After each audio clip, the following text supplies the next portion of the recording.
এ বাবা, সম্পদ দেওয়ার মালিক কে? আরো জোরে বলতে হবে কে? মায়া লাগায় ডাক দেন না, বলেন না কে? সন্তান দেওয়ার মালিক কে? নাকি ভণ্ড পীরে, নাকি মাজারে?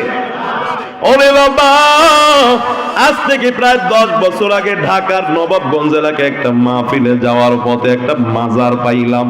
তাকায়া দেখলাম একটা যুবতী মহিলা আইসা পেটের কাপড়টা উস্কায় মাজারের সাথে ঘষাঘষি করে আর বলে, বাবা আমার একটা সন্তান দেন, শ্বশুর বাড়ির কটু কথা আর সহ্য করতে পারি না, আমাকে একটু কুড়িগ্রামের জাকের ভাইরা জবাব দিবে। ওরে আল্লাহর বান্দা, এরকম এক মাজার না, লক্ষ কোটি মাজারে যদি 1000 কোটি বারো যদি সন্তান চায়, কোন মানুষ একটা সন্তান দিতে পারবেনি। এ বাবা, সম্পদ দেওয়ার মালিক কে? আরো জোরে বলতে হবে কে? মায়া লাগায় ডাক দেন না, বলেন না কে?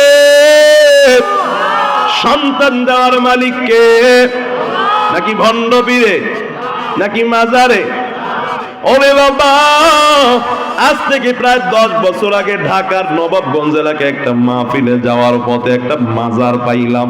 তাকায়া দেখলাম একটা যুবতী মহিলা আইসা পেটের কাপড়টা উস্কায় মাজারের সাথে ঘষাঘষি করে আর বলে, বাবা আমার একটা সন্তান দেন, শ্বশুর বাড়ির কটু কথা আর সহ্য করতে পারি না, আমাকে একটু কুড়িগ্রামের জাকের ভাইরা জবাব দিবে।